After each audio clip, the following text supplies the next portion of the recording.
Coach, you guys get a scrimmage tomorrow then, like one final time? Or? No, we had kind of a scrimmage today. Thought our guys were ready for it.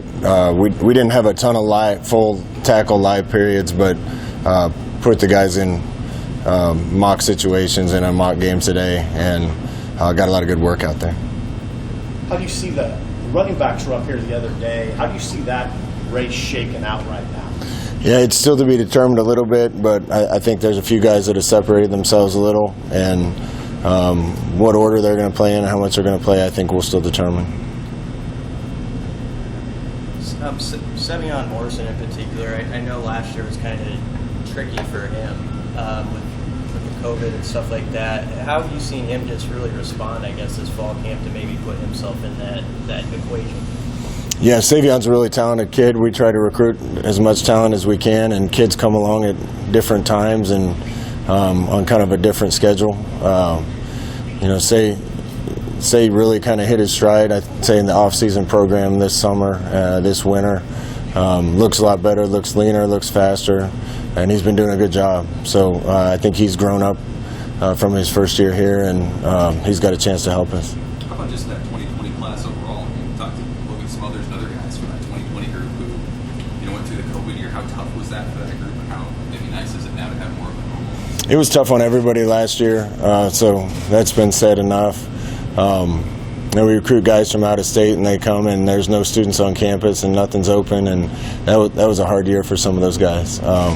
They missed out on spring ball and fall camp and organized winter conditioning and summer conditioning and non-conference games and chances to get in games maybe last fall. So we've been trying to hit fast forward on the development with some of those guys, and a lot of them responded really well. Austin and Travis weren't out there on Wednesday. What's sort of their situation, their status health-wise? Yeah, we were just giving Austin a little time off.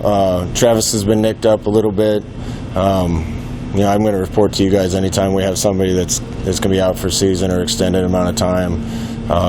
Got a bunch of guys nicked up, but we expect them back. Travis is one of those. You don't have much game playing experience behind those two guys at tight end. Chris has played a little bit. How do you feel like the young guys behind that pair have come along? Yeah, it's strange. We've been nicked up at that position. Every camp, it seems like there's one position where you kind of get a rash of things. And, Chris and Austin are going to be fine. Travis will be back.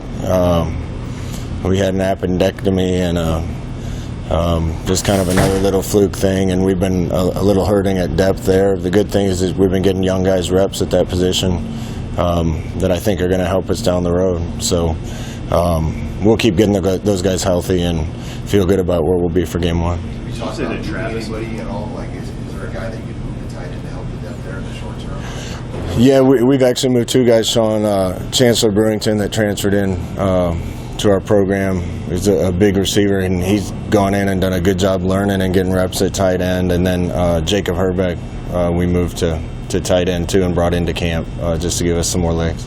Did you say Travis specifically had that appendectomy, or just that there was one in the group? No, I didn't say that. Yeah, okay. No, I didn't say that. Last week you mentioned the amount of information you're throwing at the young guys. Now that you've seen it full speed in the scrimmages a couple times, how do you assess how they're picking it up into game speed? They're picking it up at different levels, and most guys, have 2 or 3 plays that look really good and then get confused on a play. That irritates you as a coach because you want everything to be perfectly clean, but that's just kind of the learning process for the young guys. I was frustrated today with we had Big Ten officials out there today, and we had too many flags on the ground. That's been a point of emphasis for us all camp.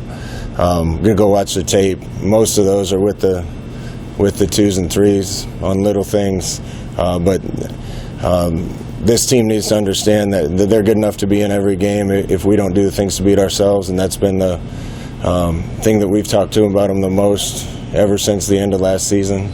And hope they get it, think they do, and we'll keep working on it. What was the path for Chancellor Brewington to come here when he did? Was there a connection there from Arizona to here that helped that? I think Chancellor's good friends with Javen Wright. I'd have to ask him, maybe even related to Javen Wright, but they all call each other their brothers, so I'm never sure what they mean. So you'll have to ask him that question. But Chancellor's done a great job. A really good kid, talented kid, and I think we found a spot where we can use him a little bit. He looks like a slider guy. I mean, I think he's listed at 185. Is that? I think he's bigger than that. Yeah. So how do you see him? What kind of a tight end do you see? He's a Husker tight end. He's a Husker tight end. It's gonna be good for us. We can use somebody like him inside or outside, and the more spots he knows, the better chance he has to play. Do you feel better now than you did at the beginning of camp? You said you're uncomfortable with where you perceive the vaccination rate to be. Is that something you feel like as a program you've made some progress with? Yeah, we're doing everything we can to try to educate the guys. We had some resistance to it, and Mark Meyer and our trainer has done a really good job. We had 4 people come in and talk to the team in the first 4 days. We provided opportunities for the guys that weren't vaccinated to get vaccinated, and I feel really good about where we are numbers wise, and we'll keep working on it. Other coaches have said it's a competitive advantage to have higher vaccination numbers. What do you think about that? Yeah, I mean, the advantage is going to be based on the rules that they put around it. But I don't think there's any question, like I've said multiple times, that your best chance to have an uninterrupted season as a player and as a team is to have a high vaccination rate. Scotty, going to the concert tomorrow? Yeah, I am. I'm excited. I'm just excited to see the stadium full again. I've never been in my box before. My wife's been in there. I've never been in it, so that's where I'm going to sit. It'll be the first time I ever saw it. Got a favorite Garth song? Favorite Garth song? Oh, man. Grew up with that stuff. Callin' Baton Rouge, probably one of them. Thunder Rolls is everybody's favorite. Cowboy Lament, I really liked. That's a good question, by the way. Yeah, I'll think of another one before I'm done here. Will your team meet Garth or get a chance to talk to him, where you come around and say hi to you guys and all while they're here? I don't know. When we have concerts in town, sometimes guys come over. Zach Brown's been in my office playing my little $80 guitar. We'll see if Garth shows up. It's funny, we met Garth, I think my senior year. He came and talked to the team at practice one day. So he's one of the best. Can't wait to see him. When do you start the Illinois game prep and transition out of that after this weekend, or when does that sort of kick into gear? Yeah, we're going to start a little earlier. Feel like, especially with the guys that we're going to count on to play a lot this year, they're really comfortable with scheme and what we're doing. Have gotten good reps to work on technique and fundamentals, and we're going to turn our attention to first game a little earlier.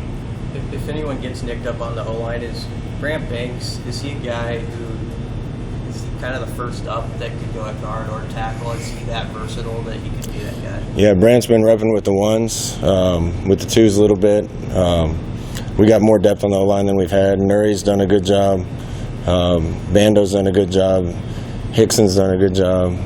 Don't want to leave anybody out, but there's a lot of guys doing well, and I think that's going to give us the ability to keep guys fresh and get more guys into the game. And I know the backup QB thing can be a pretty fluid deal, you've said, but do you sort of, as you go into Illinois install, do you know who you want to start with there? No, we don't know yet.